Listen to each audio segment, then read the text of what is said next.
அருமறையின் அகத்தானை அணுவை யார்க்கும் தெரியாத தத்துவனை ஏனைப் பாலைத் திகழொளியைத் தேவர்களிடம் பூமி மற்றைப் பெரியானை நான்முகனை கனலைக் காற்றைக் கணவரையைக் குறைகடலைக் கடந்து நின்ற பெரியானை பெரும்பற்ற புரியூரானை பேசாத நாளெல்லாம் பிறகா நாளே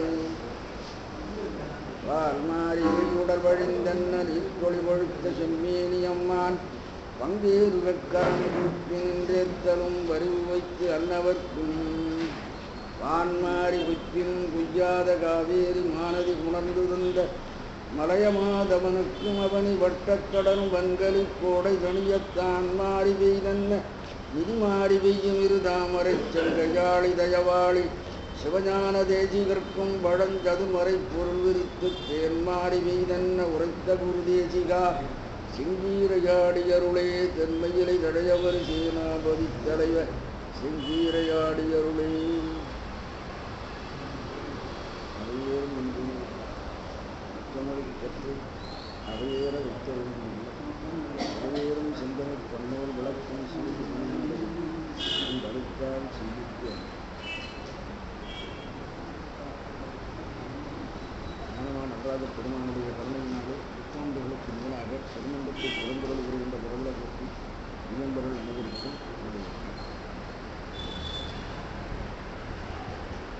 ஜீவன் முக்தருடைய நிலை இவ்வாறு என்பதை சொல்லி வருகிற பகுதி இப்பொழுது நாம் பார்க்கிறோம்.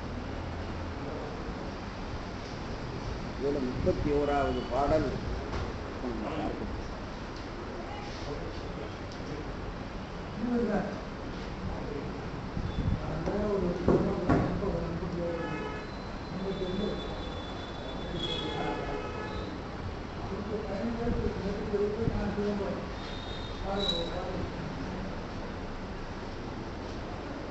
இதுக்கு ஒரு தலை போட்டிருக்காங்க.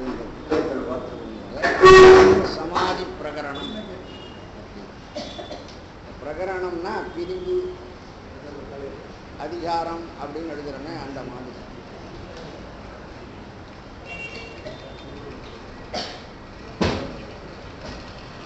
ஆன்ம சமாதின்னா ஆன்மாவானது சிவனுக்கு சமமாக ஆகணும்.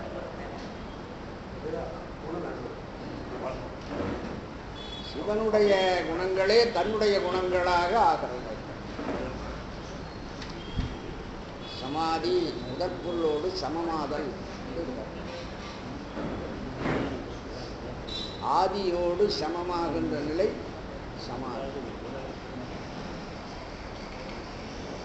தனக்கு முதற்பொருளாக இருக்கக்கூடிய பரம்பொருளோடு ஆன்மா சமமாகும். அதனால இதை சிவசமவாதம் என்று அப்படி சொல்லிடக்கூடாது.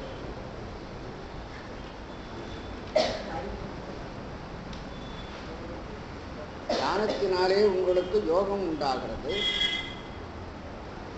யோகத்தின் பின்னர் இந்த சமாதி நிலை அமையும். அஷ்டாங்க யோகத்தில் உங்களுக்கு வரிசையாக வரும்பொழுது கடைசியில் சமாதி என்று முடிச்சுடுவாங்க.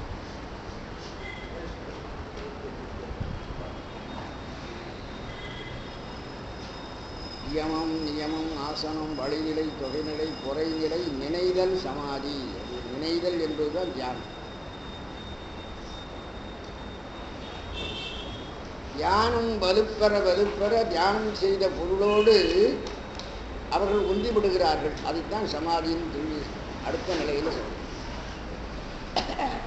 தியானம் மாத்திரம் இருந்ததுன்னா அது அந்த 7வது நிலை அஷ்டாங்க யோகத்தில். தியானத்தினுடைய முருகிய நிலை என்ன? சமாதி நிலை. தியானம் செய்தவர் தியானத்துக்குரிய பொருள் என்று ரெண்டு இல்லாமல் ரெண்டும் ஒன்றாய் சேர்ந்து விடுகின்ற ஒரு நிலை.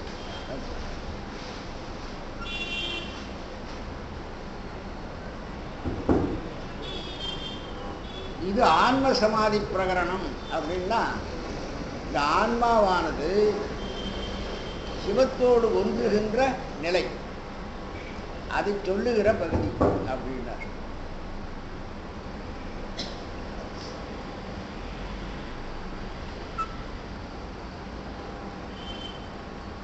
பிராரப்த கர்மம் உள்ள அளவும் ஜீவன் முக்தர்களுக்கு தேகம் இருக்கிறது.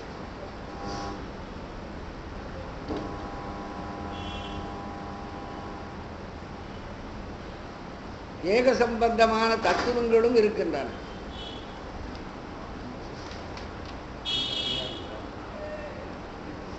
தத்துவ தொடர்பு என்பது ஒரு பிரச்சனையான விஷயம். அது விட்டத்தில் இருக்கிற பூனை போல, இந்த பக்கம் குதிக்குமா அந்த பக்கம் குதிக்குமான்னு தெரியாது. தத்துவங்களுடைய கூட்டுறவு இருக்கிற வரையிலேயும்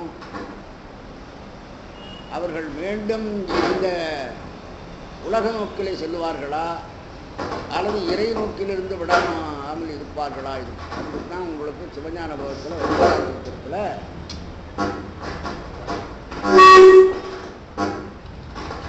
விதி என்னும் ஐந்தெழுத்து என்று அங்கே சொல்லியிருக்கார். கடைசியாக ஜீவமுத்திரளாக இருக்கிறவர்கள் நம்மை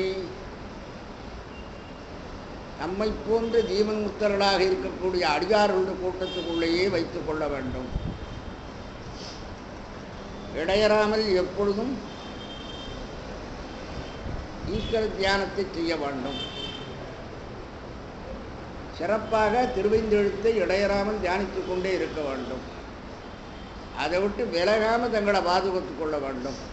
இல்லை என்றால் எங்கேயாவது ஒரு இடைவெளி வழியாக உலக பார்வை அவர்களுக்கு வந்துவிடுத்துன்னா பெற்ற நிலை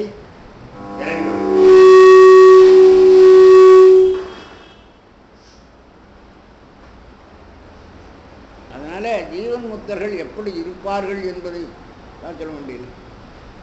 அந்த மாதிரி நிலை வந்தால் என்ன ஆகும் சொல்றார் அவர். அடியேன் உன் அடியார் நடுவுள் இருக்கும் அருளை புரியாய்.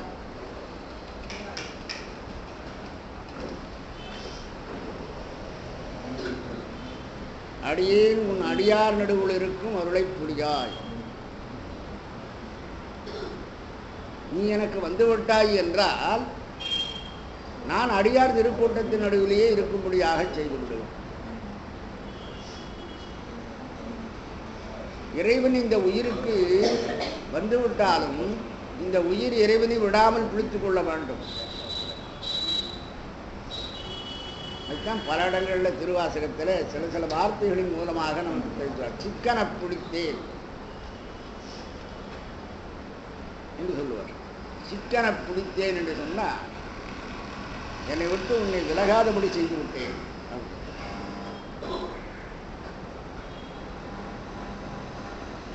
அப்போ பிடித்தபடி நழுவாமல் இவர் பிடித்திருக்கிறார் அப்படின்றது ஜீவன் முக்தர்கள் அப்படித்தான் இருக்கணும்.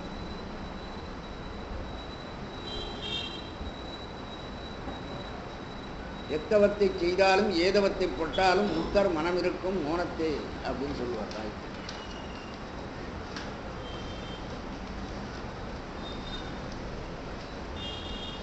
இந்த மோனம்னா என்ன அப்படின்னு உடனே நாம் கொடுத்துருவோம். மோனம்னா மோனத்தில் இருக்கிறார்கள்னு சொன்னால் அப்போ உடனே சிந்திக்காமல் இருக்காங்க. மோனம் என்பது ஞான வரம்பு.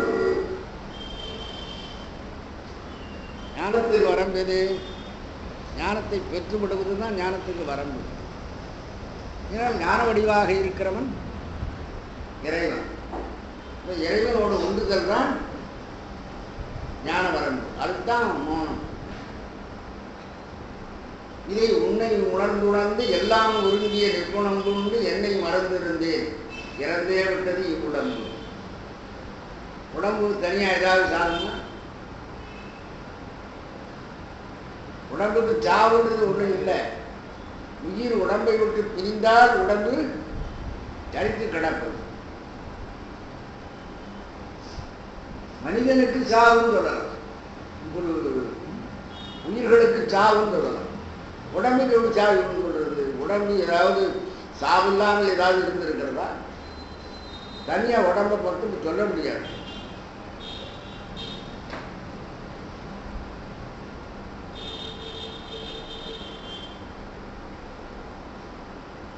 ஒரு மனித உடம்புன்னு எழுதிங்கன்னா அது உயர்தலை பொருள். உயிரோட இருக்கிற உயிர் இல்லைன்னு சொன்னா அந்த உடம்பு அகநிலை பொருள்.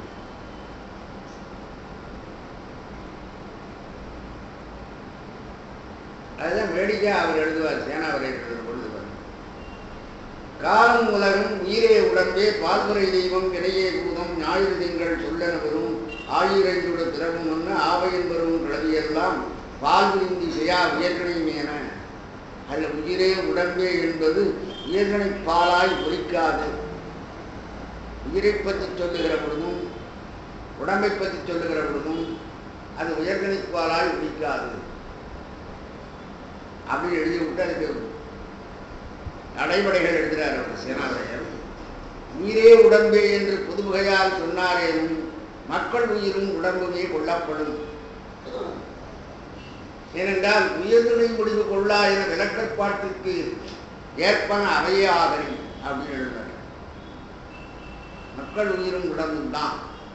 ஏன்னா மக்கள் உயிரும் உடம்பும் தான் உயர்துணையாக சொல்லுகிற ஒரு தகுதிக்கு உடையது. விலங்கு உயிர் உடம்பார்ந்து அப்படியே இருந்தாலும் தனியாக இருந்தாலும் அகரணை தான். மக்கள் உயிரும் உடம்பும் உயர்நிலை பொருளாக இருந்தாலும் அதை உயர்நிலையாக பேச மாட்டார்கள். உடம்பு எடுத்தாயிற்று, உடம்பு ஓய்வெட்டது என்று இப்படித்தான் சொல்வார்கள். உயிர் போயிற்று, உயிர் இருந்தா உயர்நிலை, உயிர் தனியா பிரிஞ்சா அகரணை. சில இடங்கள்ல அபூர்வமாக சொன்னோம்.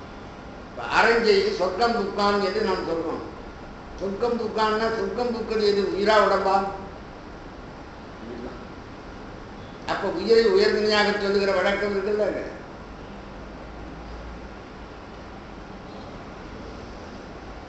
உயிர் நீத்து ஒரு மகன் கடந்தான் என்ற உதாரணத்தை பாருங்க.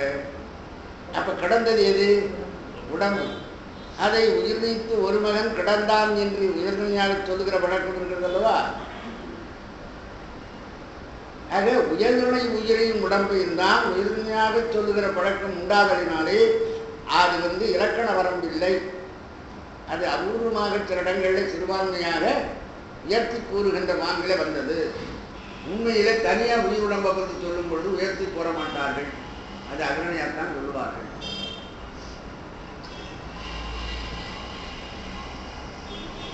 இதனால்தான் உங்களுக்கு தியானம் பண்ண பிற்பாடு சமாதி நிலையில் வருகிற பொழுது உயிரானது இறைவனோடு சமநிலையை அடைகிறது. அதாவது இறைவனுடைய சுபாவம் இயல்பே தனக்கு இயல்பாக ஆகிவிடுகிறது.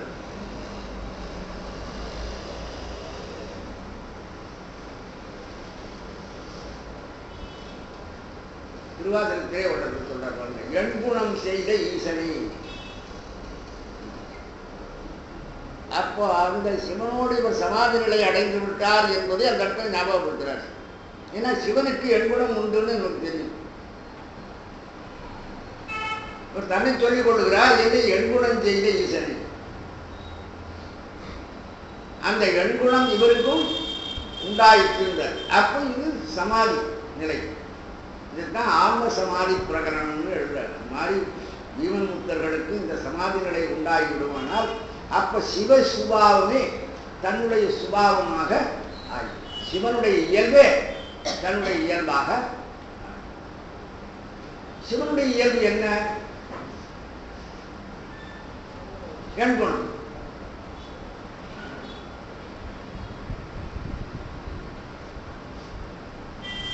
இது சில தடைமுறைகளை எல்லாம் எழுப்பி அதை ஆராய்ச்சி பண்ற இந்த பாட்டில்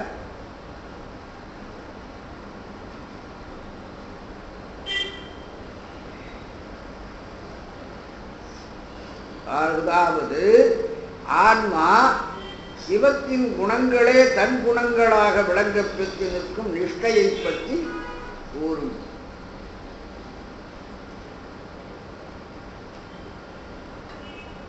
பகுதி பிரகரணம் தான் பகுதி என்று எழுதி. பரமுக்தி நிலையில், பரமுக்தி நிலை இது பதமுக்தி நிலை அல்ல, பரமுக்தி நிலை. சாலோகம் சாமியும் சாருவும் முதலாயவர்கள் பதமுக்திகள். அது சொல்ல போனா அந்த பதமுக்தியில கொஞ்சம் உயர்ந்த நிலை. அது அதே பிரம்மபதம், இந்திரபதம், விஷ்ணுபதம் என்றெல்லாம் வருகிற பொழுது அது பரமுத்தியில கொஞ்சம் கீழிறக்கமான இடம். இது பரமுத்தி என்பது தேவோபாதிகள் விட்டு நீங்கினால் சிவனோடு ஒன்றாய் விடுகின்ற தன்மை. தேவோபாதிகள் என்பது என்ன? தானிகரண பூமன போகம், அது நீங்கணும். அது எது வரலும் இருக்கும்? பிராரப்த கர்ம அனுபவம் வரையிலையும் இருக்கும். எடுத்துக்கொண்டு வந்த ஏன்ற உடற்கு ஏய்ந்த கண்மம் இருக்கிறதே, அந்த கண்மம் தீர்ந்து போச்சுன்னா அந்த உடல் போயிடும். அப்போ அந்த உடலோடு சம்பந்தப்பட்ட உலகம் ஏனையும் இல்லாமல் போயிடும். இதுதான் பரமுத்தி நிலை என்று நாம் சொல்றோம். அந்த பரமுத்தி நிலையில் ஆன்மாவுக்கு சிவ சுபாவமே தனது சுபாவமாய் விளங்கும்.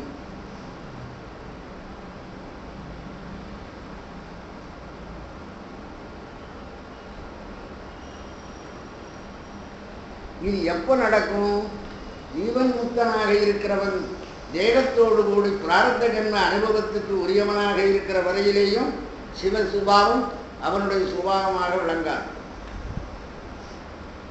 பிராரப்த கர்மத்தை நீக்கி அதன் காரணமாக வந்த உடலும் அவனை விட்டு போய்விட்டால் அப்பொழுது அவன் பரமுத்தி நிலையை அடைகிறான். அதுவரை ஜீவன் முக்தனாக இருந்தவன் பிராரப்த கர்ம கழிவில நேராக அவன் பரமுத்தி நிலையை அடைந்து விடுகிறான். அந்த பரமுத்தி நிலையில் இருக்கிற பொழுது இந்த ஆன்மாவுக்கு சிவ சுபாவமே தன் சுபாவமாக இருக்கும். அப்படி சுபாவம் என்று சொல்லலாம், இது தர்மம் சொல்லலாம். அவர் தர்மத்தை அவர் அனுசரிக்கிறார். அதாவது அவருடைய தொழில்பாடு, போக்குவரவு, அதுதான் இவரும் அனுபவிக்கிறார். தர்மம் என்பது இயல்பு என்ற பொருளில் வரும். அறம் என்ற பொருளும் அது உண்டு. அது நிறைய பொருளும் உண்டு. சுதர்மா என்பது நம்முடைய தர்மம் என்ன, நாம் எப்படி நடந்து கொள்ள வேண்டும், அவரவருடைய தர்மம் என்னது அப்படின்னு சொல்றான் பாருங்க. ஈண்டு புறந்தறுதல் என்றலை கடனி, இந்த மாதிரி இதுக்கு தர்மம்னு வேறு.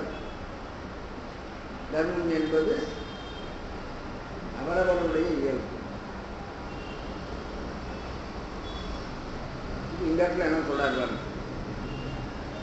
ஜீவன் முக்தனாயிருப்பான் விசேட ஞானத்தால் ஏகாந்தத்து பரமுத்தியிலே நிறைவாய் தாயில் சர்வத்திர வியாபியாய்க் கொண்டு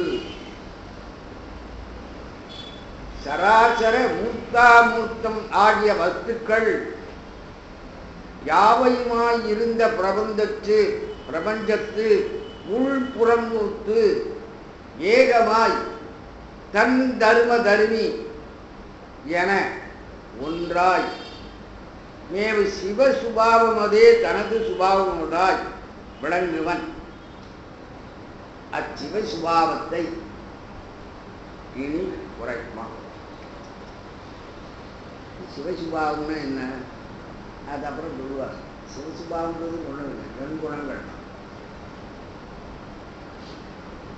ஐயேவாவே பாசங்களை நீங்குதல், பேரருளுடைமை, இடுவிலாத்தலுடைமை, வரம்பில் இன்பமுடைமை என்றெல்லாம் நாம் சொல்லிட்டு வரவே கோளில் பொறியில் குணங்கிறவே எண்குணத்தான் தாளை முடங்கா தலைன்ற குரல்ல சொன்னார் பாருங்க.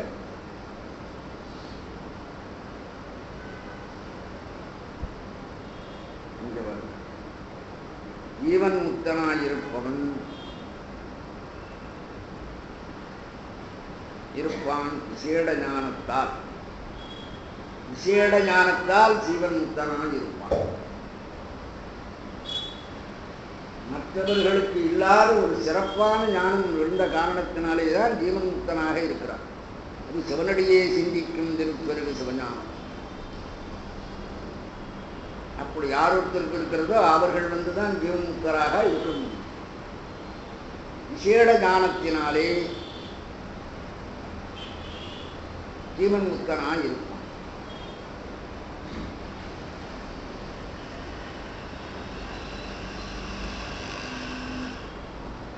அவனை தட்டினா சிவன் தான் வரணும், அங்கிருந்து வேற எதுவும் வரக்கூடாது. அவன் அவனுடைய நினைவெல்லாம் சிவமாகவே இருக்கும்.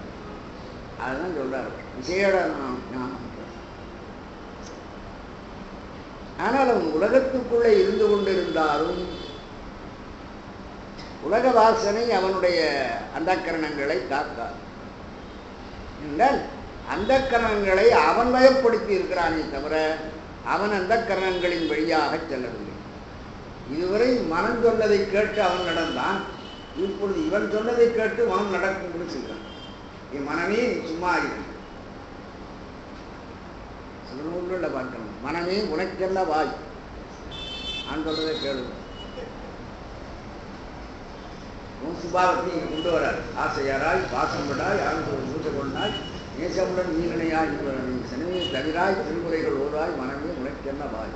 அப்போ மனத்தை தன்வழிப்படுத்துகின்றவன் இவன்.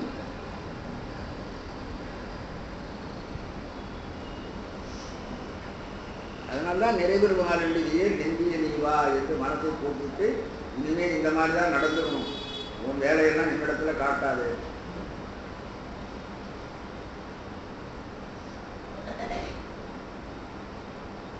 ஆனால் மனத்தை வயப்படுத்தி விட்டால் மற்ற அந்த கரணங்கள் எல்லாம் அடங்கிவிடும். பொறிவாயில் மூலமாக விஷயங்கள் வந்தால் அதை வாங்கி தருகிற மனம் ஆன்மவயப்பட்டு இருக்குமானால் அந்த பொறிவாயில் மூலமாக வருகிற விஷயங்கள் ஆன்மாவை பாதிக்காது.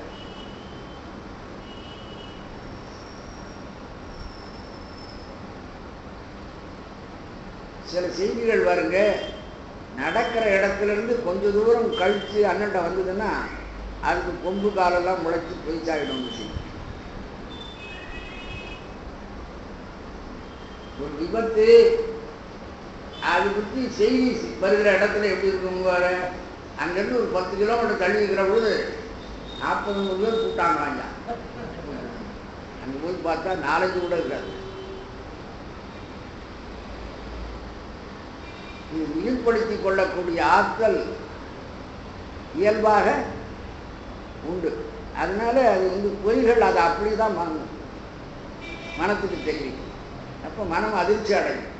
அதனால உயிரை தன் வழியில இழுக்கும். அதுதான் சொல்றாரு ஜீவன் முக்தனாயிருப்பான் என்பது முன்னால விசேட ஞானத்தால் ஜீவன் முக்தனாயிருப்பான். அவன் தன்னை எப்பொழுதும் சிவனிடத்திலே சிந்தையுடையரா அன்பும் திருமேனிதனிலே செய்வும் அசைவும் கந்தை மிகையாங்கருத்தும் கையுழவாரப்படும் சிந்தையுடை அரா. எல்லா இடங்கள்லையும் விடுவாங்க. அவர் சொல்லும் இடையரா பேரன்பும், இன்னொரு இடத்துல நாயகன் சேவடி கைவரு சிந்தையும்,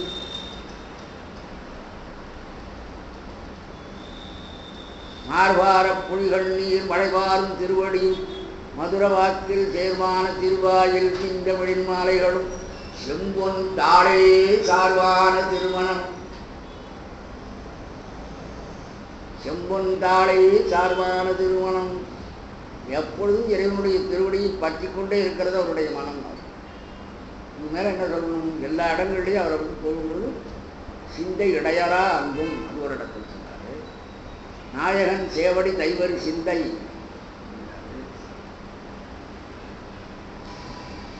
ஆகவே இடையறாமல் இறைவனுடைய திருவடியை பற்றி கொண்டு கிடக்கிறது அவருடைய திருவுள்ளம்.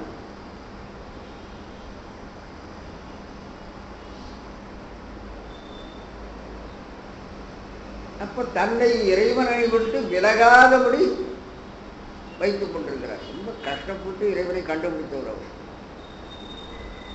அதனால முயற்சி செய்து கடுமையான முயற்சியினாலே பெற்ற பொருளை கைவிடுவதற்கு யாருக்கும் ஒத்துக்காது. எளிதாக வந்த பொருளா இருந்தா ரொம்ப அதிர்ஷ்டமா வந்தது போச்சு. இவர் ரொம்ப நாள் கஷ்டப்பட்டு கனியிருக்க காய் கவர்ந்த கல்வனாய் இருந்தவர். அதனாலே தான் பெற்ற பொருளை கைவிடுவதற்கு அவருடைய மனசு ஒத்துக்காது. அதனால இடையலாமல் எப்போதும். அதனால அந்த கரணங்கள் எல்லாம் சிவன்மயமாக்குவதுதான் விசேட ஞானத்தால் ஜீவன் முக்தனாயிருப்பான் செய்வது.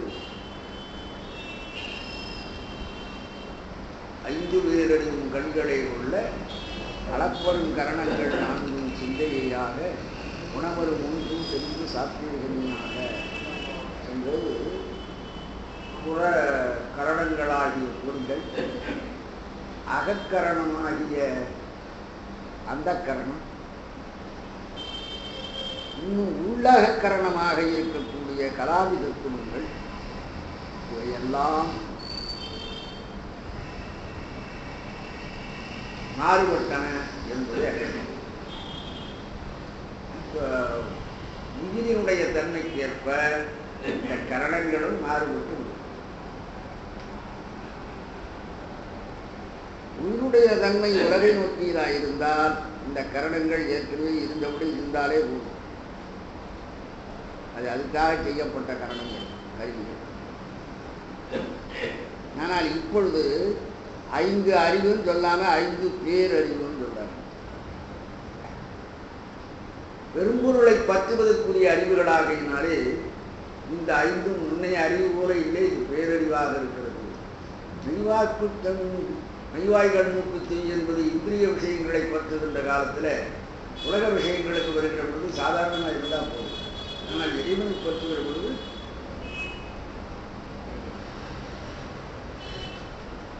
ஒரு கௌரவம் மிக்கதாக ஆகிவிடுது. அதே மாதிரி பாருங்க, அடுத்தது அகக்கரணம் ஆகிய அந்த கரணம் சொல்லும் பொழுது அளப்பரும் கரணங்கள் 4 மனம் புத்தி சித்தம் அகங்காரம் என்ற ஆலயம் சொல்லுகிற பொழுது அளப்பரும் கரணங்கள். நம்முடைய கரணங்களை அளந்து விடலாம்.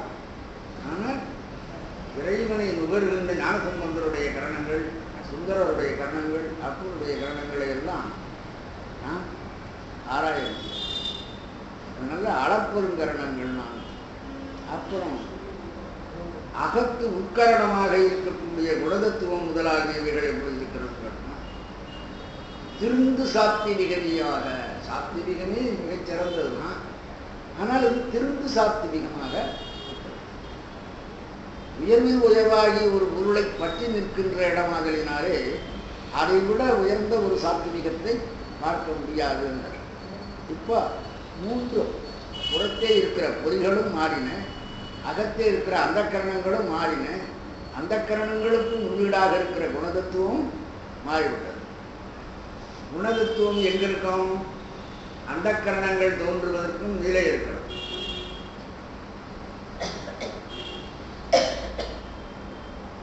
அதாவது மூலப்பிரகிருதி, கலை என்கிற தத்துவத்திலிருந்து மூலப்பிரகிருதி வருகிறது. அந்த மூலப்பிரகிருதி வருகிற பொழுதே குணதத்துவ வடிவமாக வருகிறது.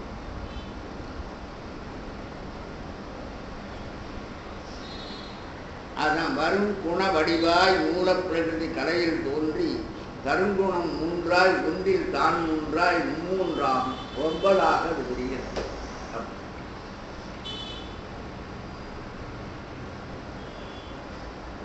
சாத்திவிகம், ராஜசம், தாமசம் என்ற நூலும் சாத்திவிகத்தில் சாத்திவிகம், சாத்திவிகத்தில் ராஜசம், சாத்திவிகத்தில் தாமசம், இந்த மாதிரி கணக்கு பண்ணா 9ஆக. இது சாத்திவிகத்தில் சாத்திவிகம், அதிலும் திருந்து சாத்திவிகம். அப்போ இது இன்னொரு வழி இருக்கிறது. பிராணாயாம வழியிலே சில பேர் இறைவனை அடைய முயற்சி செய்வார்கள். இது சாஸ்திர வழியிலே, ஞான வழியிலே அடைவது. யோக வழியிலே அடைகிறவர்கள் என்ன செய்கிறார்கள்? யோக வழியிலே மனசை கட்டுப்படுத்துறதுக்கு இடையறாமல் மனசை வச்சிருக்கணும். அவர்கள் என்ன உண்பார்கள்? பிராணாயாமத்தை கவனிக்கும்படியாக மனதை வைப்பார்கள். யோக வழியில் இருக்கிறது. திருடன் கையிலேயே சாவியை கொடுத்துட்டா நம்ம எப்படி இருந்தாலும் நம்மகிட்ட சாவியை கொடுத்துருக்குறாங்க, எது போனாலும் நம்மளை தான் கேட்பாங்க. சந்தேகம் நம்ம தான் வரும். அதனால அவன் வேற வழி இல்லாமல் வாயை முடிஞ்சிடும். சாவி வேற யாராவது வச்சிருந்தாங்கனாக்கா கள்ளச்சாவி போட்டு திறந்து எடுக்கிறது தெரியாது. அது மாதிரி இந்த மனம் என்ன ஒன்றும் திருட்டுத்தனமாக ஓட ஆரம்பிக்கும் வெளியே. இறைவனை கொடுத்தாலும் கூட அது கொஞ்ச நேரம் இறைவனை வச்சுட்டு விளையாடிக்கிட்டு குழந்தை மாதிரி வேற ஒரு விஷயத்துக்கு போயிட்டு, அதுக்காக என்ன பண்ணுவாங்க, பிராணாயாமத்தை கவனிக்கும்படியாக மனசுக்கு ஒரு வேலையை கொடுக்கும்.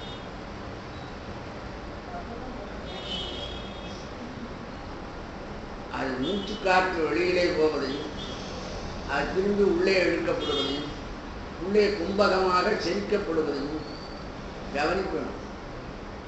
எத்தனை தடவை நடக்கிறது, எப்படி நடக்கிறது என்பதை கவனிக்கும்படியாக இடதிலிருந்து வலதுக்கும் வலதிலிருந்து இடதுக்கும் போவதும் இடதிலேயே இழுத்தலும் வலதால் விடுதலும் என்று இப்படியெல்லாம் அதுக்கு ஒரு ட்ரைனிங் உண்டு. அது ஒரு 5-6 விதமாக அதை மாற்றி அமைக்கணும். இந்த பிராணாயாமத்தில் இந்த காற்று வெளியிலே போகிற காற்று எவ்வளவு தூரம் உள்ளே இழுக்கப்படுகிறது, இதையெல்லாம் மனசை வச்சு கவனிக்க சொல்லிவிட்டால் மனத்துக்கு வேற ஒரு வேலையும் பார்க்கறதுக்கு இல்லை. கண்டதை நினைச்சுக்கிட்டு சங்கடம் கொள்றான் இல்லாமல் சரியா இருக்கான்னு அதை பார்த்துக்கிட்டே இருக்கும். அப்போ மனம் வேலை செய்யாத போது பொறிகளுடைய வியாபாரத்துக்கு வழி இல்லை. நெய்வாய் கண்ணுக்கு தெரியாத பொறிகளுடைய வியாபாரத்துக்கு வழி இல்லை. இது ஏதாவது ஒன்றை கண்டு உள்ள சொன்னால்தான் மனசு அதை கொண்டு போய் கையில் திருப்பி ஆன்மாவிடத்தில். இது ஒன்றும் சொல்றதுக்கு வழி இல்லைன்னு சொன்னால் அங்கே மனசு கேட்குற மாதிரி அந்த இதில் உட்காந்து சீட்டில் இட்டு இதுதான் சொல்வார். வாயு நிற்ப மனம் நிற்கும், மனம்தான் நிற்ப பொறிகளெல்லாம் ஏயும் உயிரின் அகத்தொடுங்கும். பொறிகள் நமக்கு வேலை இல்லைன்னு சொல்லிட்டு சும்மா இருந்துடும், அப்போ பிரச்சனையே இல்லை. அப்போ பிராணாயாமத்தினுடைய வழியில மனசுல பிராணாயாமத்தை கவனிக்கும்படியாகவே ஒரு வேலையை கொடுத்துவிட்டு அந்த மூச்சு காற்றினுடைய லயத்தில் அந்த யோகி ஒன்றிவிடுகிறான். அப்போது அவனுக்கு பிரச்சனைகளினாலே வரக்கூடிய தாபத்திரயங்கள் இல்லாமல் போயிடும். தாபத்திரயம்னா என்ன, ஏதாவது சொத்தொடரை கட்டிவிட்டது. காமம், வெகுளி, மயக்கம், அந்த 3 திரயம்னா 3. தாபத்திரயம்னா உயிரை ஆசை வயப்படுத்தி அழிக்கக்கூடிய அது எது, காமம், வெகுளி, மயக்கம். அதுதான் சொல்றார் வள்ளுவர் சொல்லு, காமம், வெகுளி, மயக்கம் எதை 3 நாமம் கடக்கும். அவர்கள் சொல்ற பொழுது, வேதாந்திகள் சொல்ற பொழுது மண், பெண், பொன், மண்ணாசை, பொன்னாசை, பொன்னாசை என்று தாபத்திரயங்கள் என்று அப்படி சொல்வாங்க. உன்னிலம் மாதராசை பொருந்தினர் பொருந்தார் உள்ளம் தன்னில் அந்தரத்தில் ஜீவ சாட்சியாய் மறைந்து நிற்கும் எண்ணிலங்களின் முன்னிற்கு எழுநிலம் முகத்தின் மேலான் நன்னிலம் வரும் ஏகநாயகன் பதங்கள் போற்றி. அவர் சிவபெருமானை எடுக்காதவர்கள் யார், அத்வைதிகள், கைவல்லிய நமனியத்தினுடைய கடவுள். அப்போ அது வருவது பாருங்க, தாபத்திரயங்கள்லாம் பொன், நிலம், மாதர், ஆசை, பொருந்தினர் பொருந்தார் உள்ளம் தன்னில். அது மண்பெண். இதை ஏடனை என்று சொல்லுவது வேதாந்திகளுடைய வழக்கு. அருணகிரி நாயர் சொல்ல கந்தரனுடைய பாட்டு, முவேடனை என்று முடிந்துள்ளது மாவேள் ஜனனங்கள மாயை விட முவேடனை என்று முடிந்துள்ளது. அந்த 3 ஏடனை. இது ஈஷணாத்திரயம் அப்படின்னு எழுதுவது ஒரு வழக்கு. ஈஷணாத்திரயம் என்று சொன்னால் உயிரை பற்றச் செய்கின்ற மூன்று. நாம் சாதாரண உலகம் ஈஷிக்கிறதும் என்ன, அவர் பேர்ல ரொம்ப ஈஷிக்கிறப்பா. ஈஷிக்கிறதுன்னு என்ன, ஊட்டிக்கிறதும். அது ஈஷணாத்திரயம்னா இந்த 3 என்ன பண்ணும், ஆன்மாவோடு ஊட்டிக்கிறது. அதனாலதான் ஈஷணாத்திரயம்னு இருக்கு.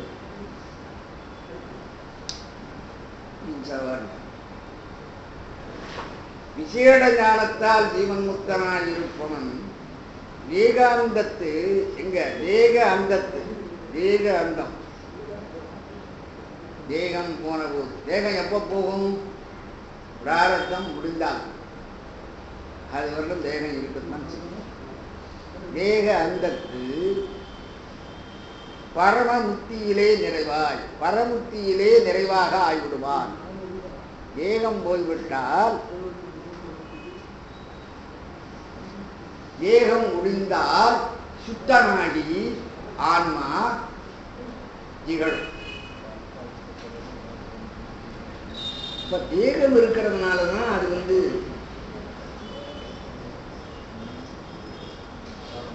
சுத்தம் இல்லாம இருக்கு. எந்த நேரமும் நழுவலாம். வராபத ஆட்டத்துல பாம்பு பாயில மாற்ற மாதிரி சில ஆபத்துகள் ஜீவன்முக்தர்களுக்கு வருவது உண்டு. ஜீவன்முக்தர் வரும்போது ஒரு தடுமாற்றம் ஏற்படும்.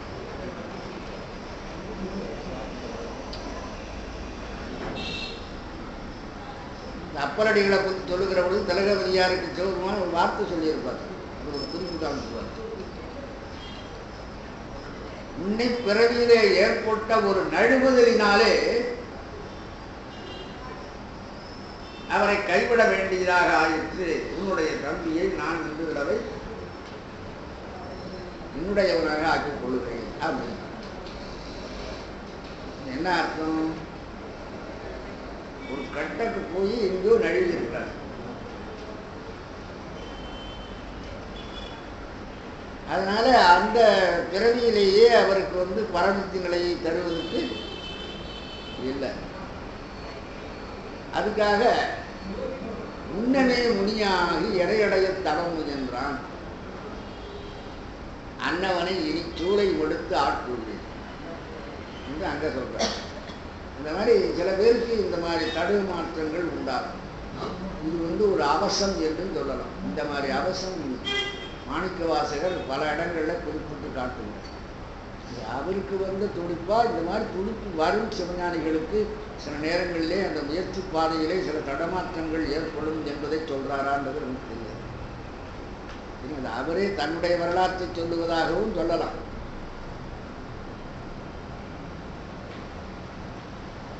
இறைவன் தன்னை இரு என்று சொல்லிவிட்டு தான் சென்ற பொழுது அது அவனுடைய விருப்பம் என்று உணராமல் நான் என்ன பிச்சுக்கேடு பொய்க்காகாது என்று இங்கு என்னை வைத்தாய் என்று சொல்வார்கள். பொய்க்கு விதைக்கேடு வந்துவிடக்கூடாது என்பதற்காக புய்யனாகி என்னை இங்கே வைத்து விட்டாய். இந்த மாதிரி துடிப்பிலே பல பேர் சொல்வார்கள். உலகியில் இருக்கிறவர்கள் கூட இறைவனிடத்தில் போய் முறையிடுகிற பொழுது இந்த மாதிரி துடிப்புகளை பார்க்கலாம். இது மாணிக்கவாசகரிடத்தில் இடையிடையே ஏற்படுகின்ற ஒரு அவசர நிலையாக நான் நினைக்கிறேன். அந்த மாதிரி பாருங்க, தேக அந்தத்து இந்த தேகம் போயிட்டா பரமத்தி நிலை சித்தி ஆகிவிடுறது. அதுல நிறைவாய் காவில் சர்வத்திர வியாபியாய் கொண்டு, சர்வத்திர வியாபின்னா எல்லா பொருள்களும் நிறைந்தவனாக, இறைவன் எங்கும் நிறைந்தவனாக அவன் கொள்ளுகிறான்.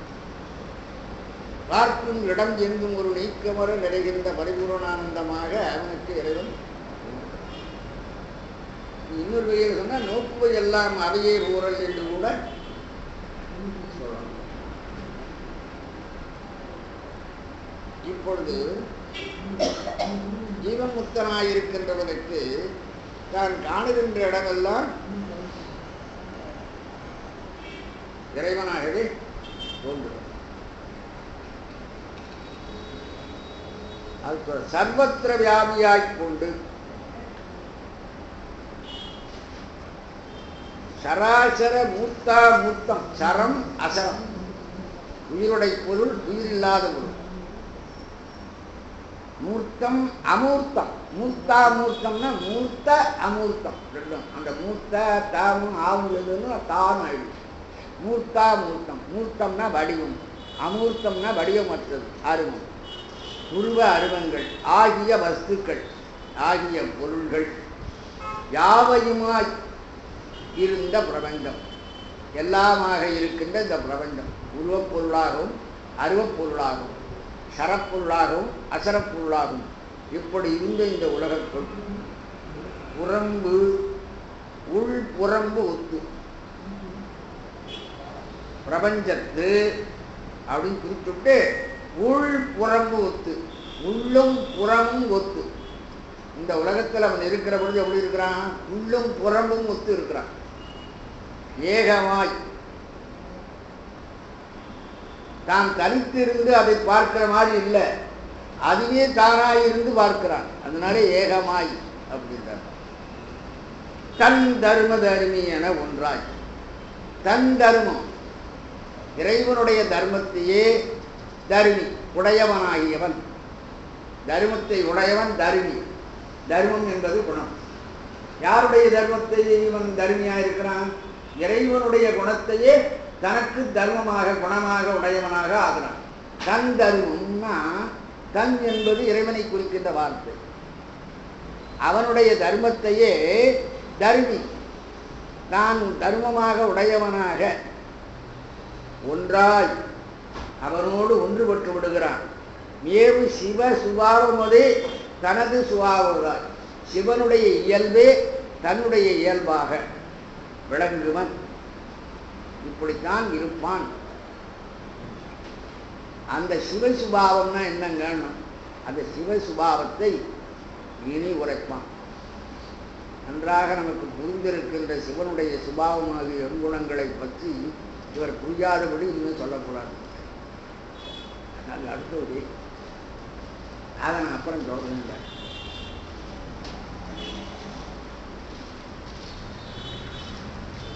சரம் உயிரையும் அசரம்,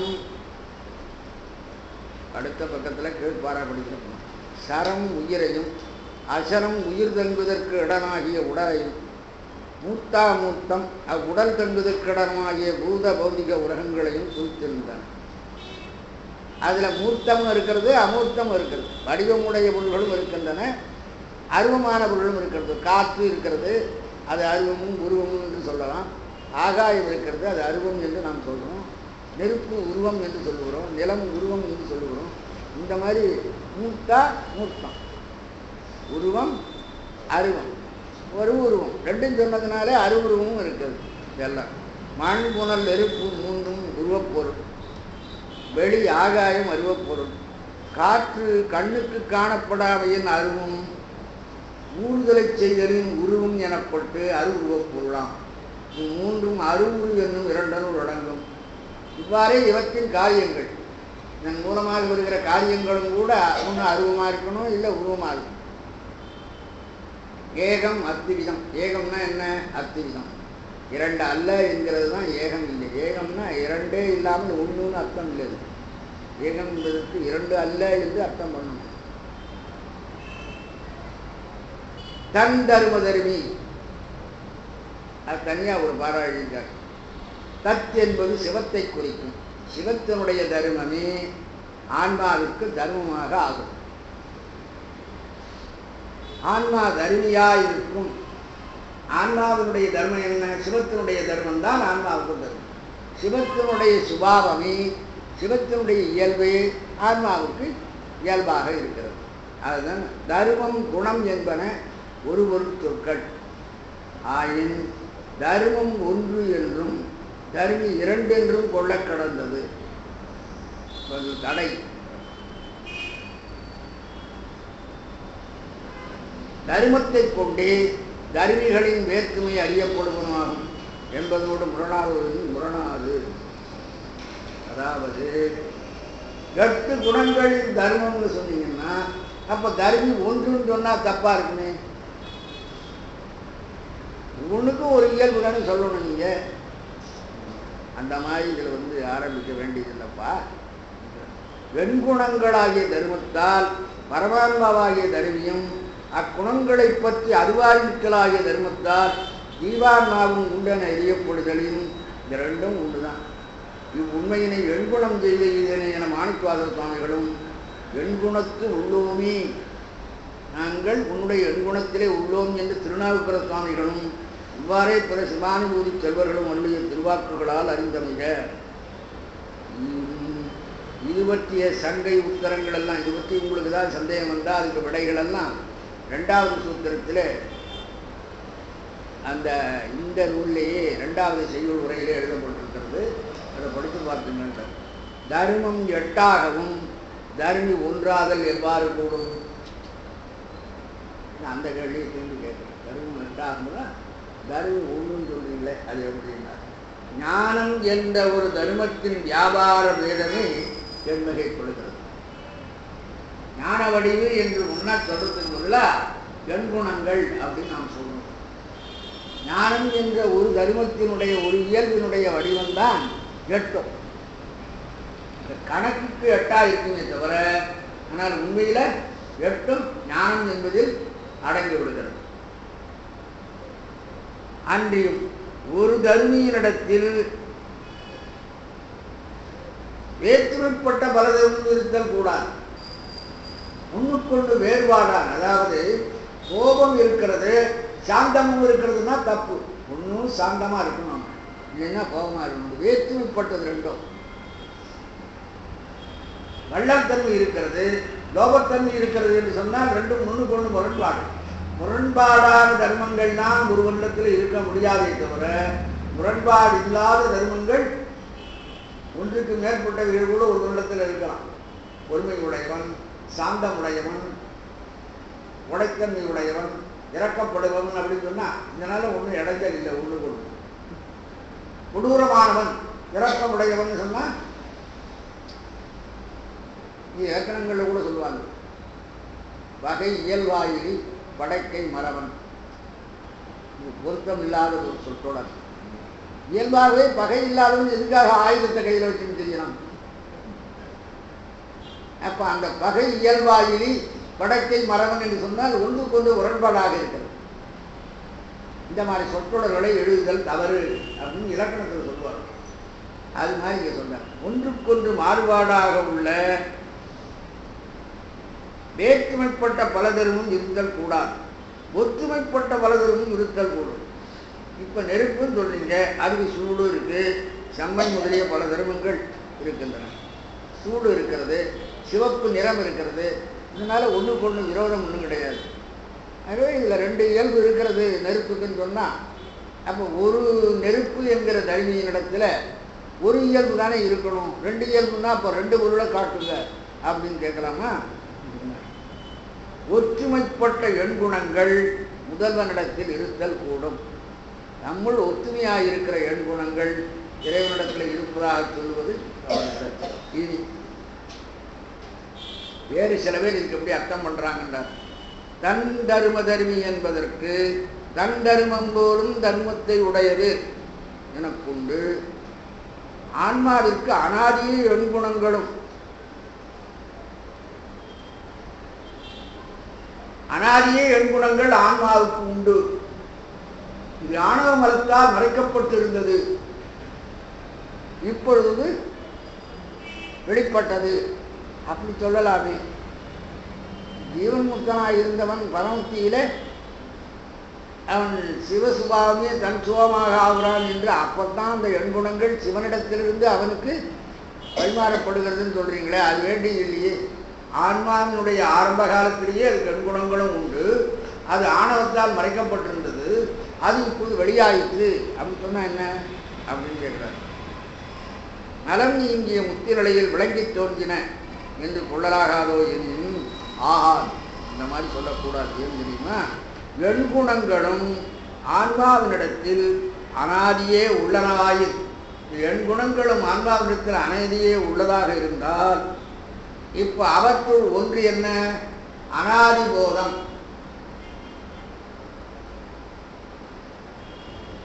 அனாதி போதம்னா என்ன? இயல்பாகவே பாசங்களில் நீங்குதல். ஆணவத்தால் மறைக்கப்பட்டிருக்கிறது சொல்றீங்க, அப்படி இயல்பாகவே பாசங்களில் நீங்குதல் அனாதியிலேயே உயிரிடத்தில் இருக்கிறதுன்னு சொன்னா எப்படி சொல்ல முடியும்? இயல்பாகவே பாசங்களை நீங்குதல் என்ற இந்த எண்குணங்களில் ஒன்று அனாதியே ஆன்மாவிடத்தில் இருக்குமானால் அப்ப ஆணவத்தால் அது மறைக்கப்படுதல் என்பது எப்படி நடக்கும்? அது ஒன்று கொண்டு முரண்பாடாயிடுமே. இயல்பாகவே பாசத்தோடு கூடுதல் பொருந்தாது. ஆகலின் எண்குணங்களும் அனாதியே உயிரிடத்தில் இருக்கிறது என்று சொல்லுவது தவறு. எண்குணங்களும் விளங்கி தோன்றாமையால் அது பாசத்தை கூடித்து அப்படி சொல்லலாமா? எண்குணங்களும் விளங்கி தோன்றாமையினால் தான் அது பாசத்தை போய் கூடியது. பாசத்தை கூடி நிற்றல், பாசத்தை கூடி நிற்றலால் எண்குணங்கள் விளங்கி தோன்றலை. எண்குணங்கள் விளங்கி தோன்றாமையால் பாசத்தை கூடித்து. இது ஒன்றனை ஒன்று பற்றுதல் என்கின்ற புத்தகம்.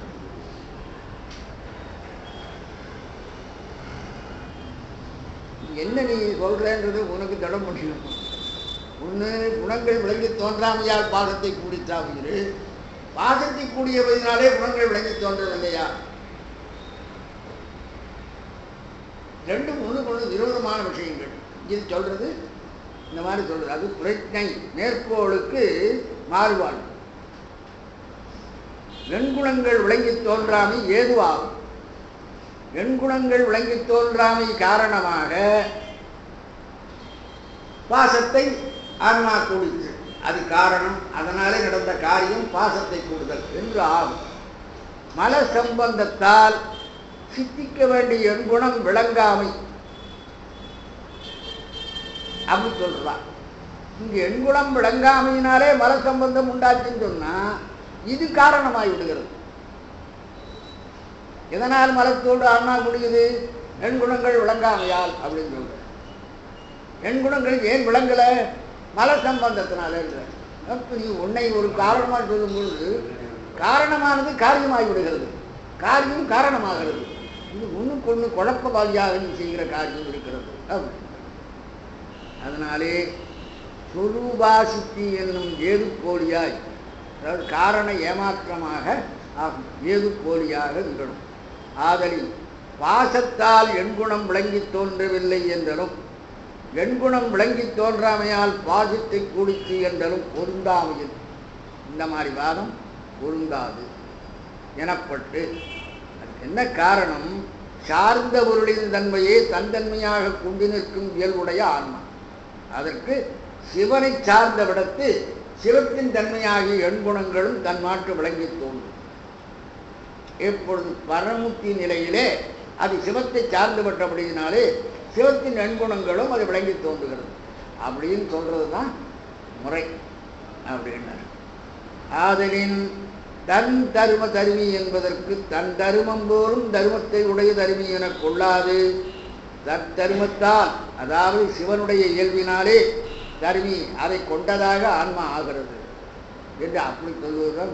தன் என்பது சிவம் என்பதை குறிப்பதாக அந்த வார்த்தைக்கு பொருளை செய்து கொள்ள வேண்டும். இன்னும்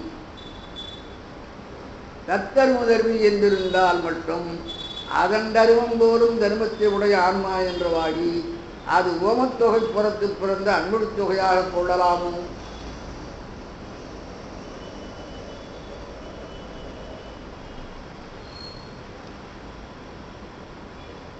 அது இரண்டாவது சந்தேகம் கேட்டார். கொள்ளக்கூடாது.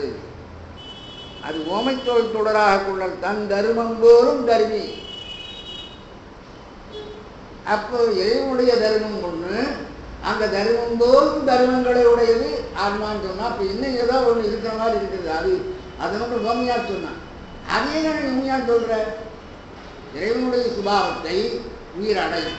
இதை சொல்றதுக்கு பதிலா இறைவனுடைய தர்மம் போலும் தர்மி உடையது என்று அதுக்கு ரோமை போட்டீங்கன்னா, அப்போ இறைவனுடைய தர்மம் ஒன்று, அந்த தர்மம் போலும் தர்மம் அந்த தர்மத்தை உடையது ஆன்மா அப்படி அர்த்தமாகும்.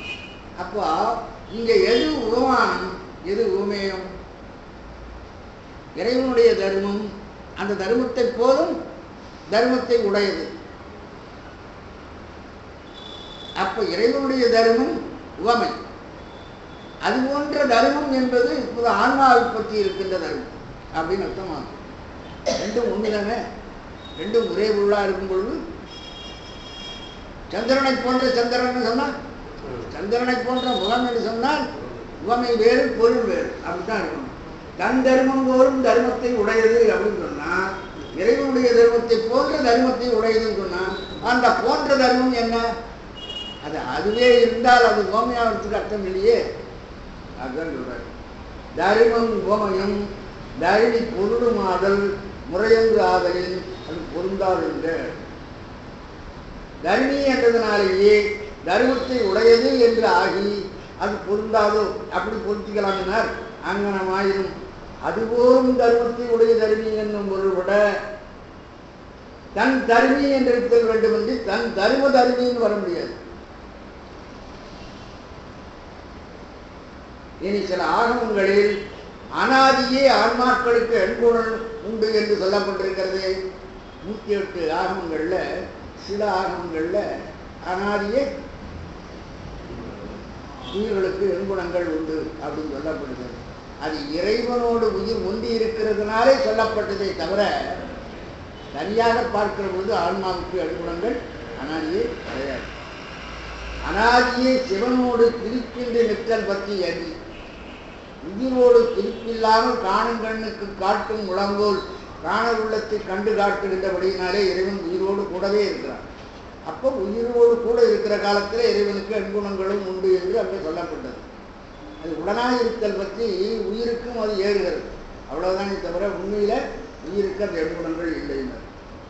ஏகமாய் என்பது சிவம் எல்லா பொருளையும் கலந்திருக்கலையும், ஒன்றாய் என்பது ஜீவன் சிவனோடு கலந்திருக்கலையும் குறிக்கும். ஏகன் என்று சொல்லுவதும் ஒன்றாய் என்பதும் வெவ்வேறு பொருளில் வந்திருக்கிறது. இது கூறியது பொருள் என்று அப்படி வச்சுக்காதீங்க என்றார். ஏகம் என்பது சிவம் எல்லா பொருள்களையும் கலந்து நிற்கின்றது, எல்லா பொருளிலேயும் சிவம் கலந்து நிற்கிறது. இந்த வார்த்தையை ஏகம் என்று கொள்கிறது. ஒன்றாக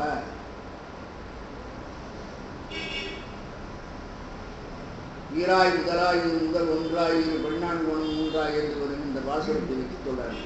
அதுபுறம் ஒன்றாய் என்பது ஜீவன் சிவனோடு கலந்து நிற்கிறதுனாலே ஒன்றாக இருக்கிறது, ஒன்றுபட்டதாக இருக்கிறது, பிரிந்து நிற்கவில்லை. சொல்ல ரெண்டு வெவ்வேறு கருத்து சொல்லுவது. சிவசுபாவம் என்று நம்ம படித்தோம். சிவசுபாவமாகிய எண்குணங்கள் இவை. எண்குணங்கள் நமக்கு புரிவது தான் முதல்ல. புரியாத கூட சொல்றதுக்காக சொல்றாங்க. சர்வஞாதா, திருப்தி, அனாதிபோதம். புரியும்னா பார்த்துங்க. அரை சுதந்திரதா, அழுத்த சக்தி, நிறை அனந்த சக்தி, நிராமய ஆன்மா, சரி விசுத்த தேகம், இவை சிவத்துவம். இவைகள் தான் சிவசுபாவம். வடமொழியில எல்லாத்தையும் சொல்றார். சர்வஞாதா என்றால் முற்றும் உணர்தல், எல்லாவற்றையும் இருந்தாங்கு இருந்து அறிதல்.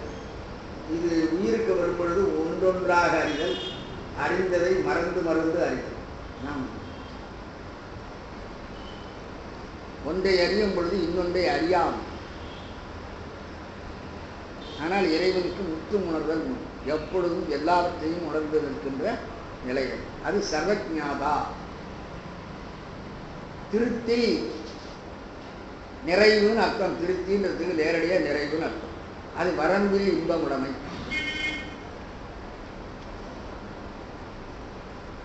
அதாவது மனம் நிறைந்து விட்டது.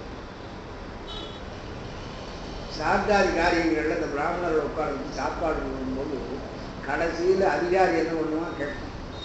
புத்தாசம் அவங்க திருப்தியும் சொல்லணும். முறை சொல்லலைன்னா இன்னும் அவர்களுக்கு என்ன சொல்லணும், குறை இருக்கு. அதான் திருப்தினா நிறைவு. அது வரம்பில் இன்பமுடைமை. அளவில்லாத இன்பத்தை உடையவன்னு சொன்னால் அதுக்கு மேலே தேடுறதுக்கு ஒன்றும் கிடையாது, நிறைந்து போச்சுன்னு அர்த்தம். அனாதிபோதம், போதம்னா அறிவு. அனாதிபோதம் இயல்பாகவே பாசங்களில் நீங்குதல். சுதந்திரதா, சுதந்திரமுடையவன், தன்வயத்தனால தன் இஷ்டப்படி செய்வான். இன்னதான் இன்னதாகி வந்துடான் என்று சொல்ல வடக்கோடு மாற்றமின்றி எந்தைதான் இன்னன் என்றும் இன்னதான் இன்னதாகி வந்துடான் என்று சொல்ல வடக்கோடு மாற்றமின்றி. இஸ்லாத்தில் கேட்குற போது அவங்க வந்து உருவத்திலே இறைவனால் வர முடியாது என்றாங்க. அப்போ இறைவனுக்கு என்ன சர்வசக்தின்னு சொல்றீங்க, அப்படின்னு சொல்றீங்க அப்படின்னு திரும்பி கேட்டால் அவங்க முடிக்கிறாங்க. தன்னால் செய்ய முடியாத ஒரு காரியம் இறைவனுக்கு இருக்கிறது என்று சொல்லிவிட்டால் இறைவன் எல்லா ஆட்களும் உடையவன் என்று சொல்லுகிற வார்த்தைக்கு அது முரண்பாடாக ஆகிவிடுகிறது அப்படின்னு. அதுதான் இப்போ சொல்றாங்க. சுதந்திரா, அழுத்த சக்தி, வேறொரு உடைமை, அனந்த சக்தி, முடிவில் ஆற்றல் உடைமை, நிராமய ஆன்மா. நிராமய ஆன்மா அதாவது இயல்பாகவே எல்லாவற்றையும் அறிந்ததாக இருக்கிறது. அதுதான் முற்றும் இவை இயற்கை உணர்வினாதல் அப்படின்னாரு. சரி விசுத்த தேகம், விசுத்த தேகம் தூய உடம்பு, விசுத்தன்னா தூய்மை. சரி விசுத்த தேகம் என்பது தூய உடம்பினாதல். அறை இவை சிவத்துவம். இவைகளெல்லாம் சிவபாகம். முதல்வனுக்கு இவ்வெண்குணங்களும் சொரூப நிலையில் இயல்பாயுள்ள தருணம்.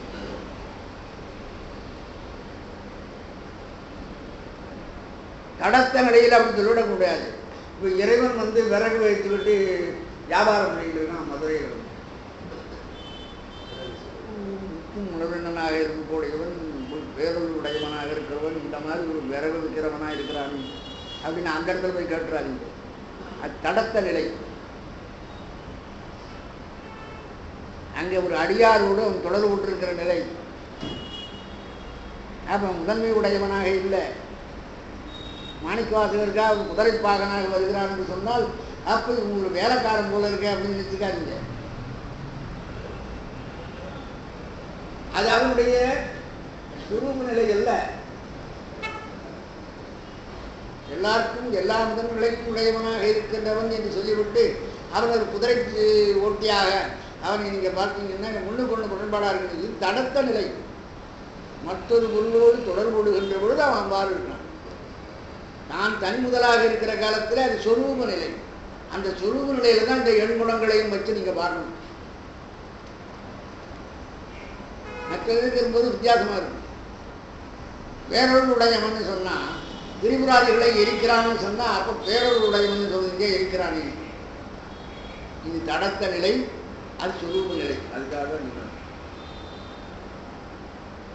எல்லா உயிர்களையும் அவ்வுயிர்களுக்கு வேண்டுனவற்றையும் அறிதலின் முற்றுணர்வுடைமை. இருந்த இடத்துல இருந்து கொண்டு எல்லா உயிர்களுக்கும் என்னென்ன வேண்டுமோ அதையெல்லாம் வினைவழி சேர்க்கிறான். அது முற்றுணர்வுடையவன். எல்லாரையும் கவனிக்கிறான். அவ்வாறு அறிதல் இதுக்காக தான் இன்புறுதல் பொருட்டன்றி அவ்வா உயிர்களுக்கு இன்பம் செய்தல் பொருட்டாகி வரம்புக்கு உட்படாத உயிர்களுக்கு வரம்புள் படாத இன்பத்தை செய்கின்றதினாலே வரம்பில் இன்பம் உடலும். மலத்தடை நீங்க பெற்று உயிர் முதல்வனை சார்ந்த இடத்து அதற்கு உயிருக்கு அவன் முதல்வனாய் நின்று வரம்பில் இன்பம் உடையதாய் விளங்குமாறு போராது. இயல்பாகவே அவனுக்கு வரம்பில் இன்பம் உடையவனாக, இயல்பாகவே பாசங்களின் நீங்குதல் உடையவனாக இருக்கிறான். இயல்பாகவே மலத்தின் பயப்படாமையில் தன்பயம் உடையவனாக, சுதந்திரம் உடையவனாக இருக்கிறான். வரம்பில்லாத உயிர்களுக்கு வரம்பில்லாத இன்பம் தந்தொருளும் கருணை உடையினாலே வேறொரு உடையவன் என்பதையும் அங்கே சொல்ல வேண்டியதாக இருக்கிறது. வரம்பில்லாத உயிர்களுக்கு வேண்டுவனை எல்லாம் அறிந்தவாறே செய்கின்ற ஆற்றல் உடைமையினாலே அளவில் ஆற்றல் உடையவன் என்பதும் தெரிகிறது. இயல்பாகவே பாசங்களை நீங்குதலினாலே அவனுக்கு இயற்கை உணர்வு உண்டு என்பது உண்டாகும். ஞானமே வடிவாதலின் தூய உடம்பு உடையவன் அவன். விசுத்த தேகம், பரிசுத்தமான உடம்புடையவன். இதெல்லாம் முதல்வனுக்கு ஏய்வாழ்வ தருங்களாம். முன்னரே உலகம் அனைத்திலும் உள்ள எல்லா உயிர்களுக்கும் அவன் நடந்து கொள்ளுகிற முறையை பார்க்கிற பொழுது இந்த 8 குணங்களும் அவனிடத்தில் இருக்கிறது. இவ்வளவு உயிர்களையும் அதது இருக்கிற இடத்தில் அதனுடைய வினைவழி வைத்து கவனிக்கலாம். அது 1-2 மறந்து போய் விட்டுள்ள. அதனால் இந்த எண்குணங்களையும் தனியாக அவனுடைய புராண கதைகளையும் சரித்திரங்களையும் வச்சு பார்க்கக்கூடாது. இயல்பாக இறைவன் இந்த அத்தனை பசுக்களுக்கும் உயிர்களுக்கும் தலைவனாக இருந்து எப்படி அவைகளை கவனிக்கிறான் என்பதை வச்சுத்தான் இந்த எண்குணங்களையும் பார்க்க வேண்டும். இவ்வெண்குணங்களும் இயற்கை உணர்வுடைமையை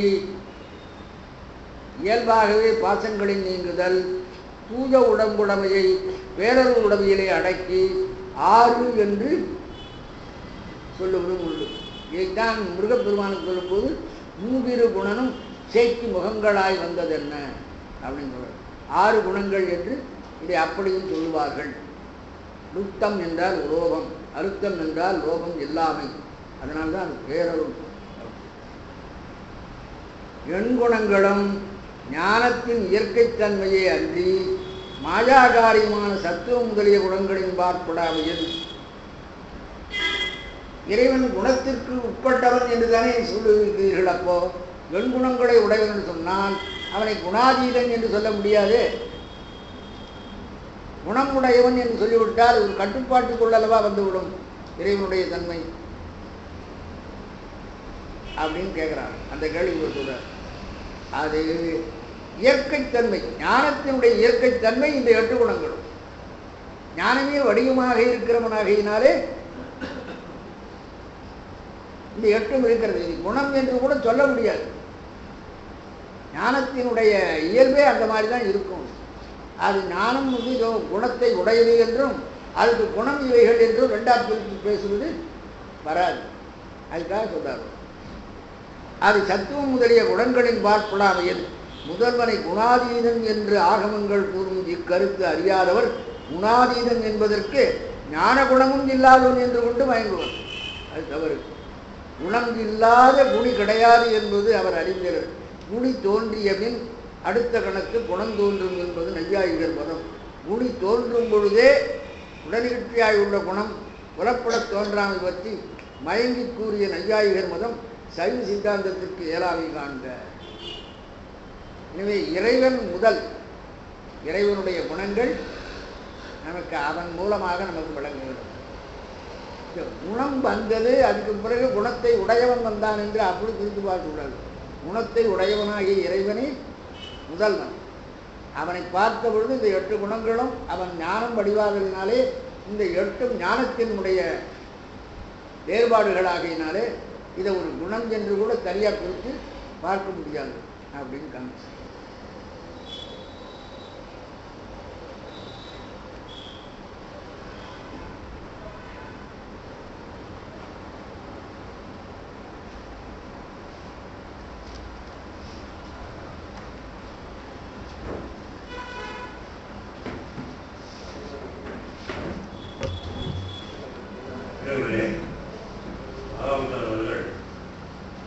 எண்குணத்தை பற்றி என்ன பேசினாரு.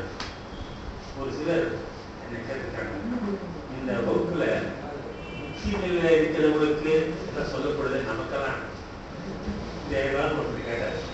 நான் சொன்னேன், தட் இஸ் ஒரு கோல். அந்த கோலை வச்சு நம்ம வாழ்க்கையை நடக்கணும்னா துணியமா அந்த கோலை அடையணும்.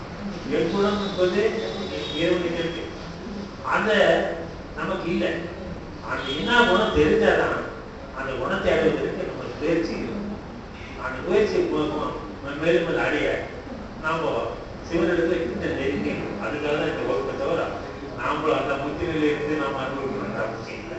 ஏதாவது ஒரு காலத்தை கட்டாய முத்தி நிலையை அடையும். அது படிப்பில்லை. அதான் எண்குணம் என்றால் அது நன்றாக புரிந்து கொண்டு அந்த எண்குணத்துல நம்மால் இயன்ற அளவு நெருங்கணும். இந்த முயற்சி தான் இந்த வகுப்பினுடைய அதுக்காக நான் நினைக்கிறேன். நீங்களாம் அதை ஒத்துக்கொள்ளுங்க. ஒருத்தர் கேட்டது இந்த மாதிரி சொன்னாங்க, சரியா இருக்கும் தெரியல. இருந்தாலும் இதை நம்ம அவசியம் தெரிந்து கொள்ள வேண்டும். என்பதும் நான் என்ன தெரிந்து கொண்டு அதையை நம் வாழ்க்கையில செயல்படுத்த நம்மால் ஏற்ற முயற்சியை செய்வது என்ற கருத்துக்கு தான் இந்த வகுப்பு நடக்கிறது குறிப்பிட்டு மகாத்மா திருவடிக்கு நன்றி கொடுத்து செட்டியார் வராதுன்னு திடீர்னு வந்திருக்காரு. ஆழ்ந்தது ஆனால் செட்டியார் வந்திருப்பார் நினைக்கிறேன். அவர்தான் அடிக்கடி வரணும். திருமுறையில் எங்க புல் ஸ்டாப் இருக்கு, எங்க கமான்னு சொல்லுவாங்க. அப்படி ஒரு பாட்டு சொன்னீங்கன்னா கடைசியாக சொல்லுவாங்க, நீங்க தான் வந்தீங்கன்னா எங்களுக்கு எல்லாம் ஆனால் நிறைவு சார் நாங்கள் கூறிக்கொண்டு எல்லாரும் வந்து அறிமுகம் வந்து இந்த வகுப்பை கலந்து கொள்ளுமாறு கேட்டுக்கொண்டு இத்துடன் இந்த வகுப்பை நிறைவு செய்கிறோம். வான்கள் விழாது பெய்ய நலிவுடன் துறக்க மன்னன் போன்களை அரசு செய்ய தொழிலாளர் உதவியில் பாடுங்க நாங்கள் அழைப்படுவோம் நட்டவர்கள் உயர்ந்திருக்க மேம்படுகள் செயல்களை விளங்க வளம் வந்தால் மேம்படுகள் செயல்களை விளங்க வளம் கொள்ளலாம். என்னாலுடைய சிவனை போன்று நாட்டுக்கு விரைவாக உண்டு. கடினமான இதுல எளிமையாக பாகவதம் சொல்ல அந்த நாம் பயன்படுத்திக் கொண்டு நன்றி வணக்கம்.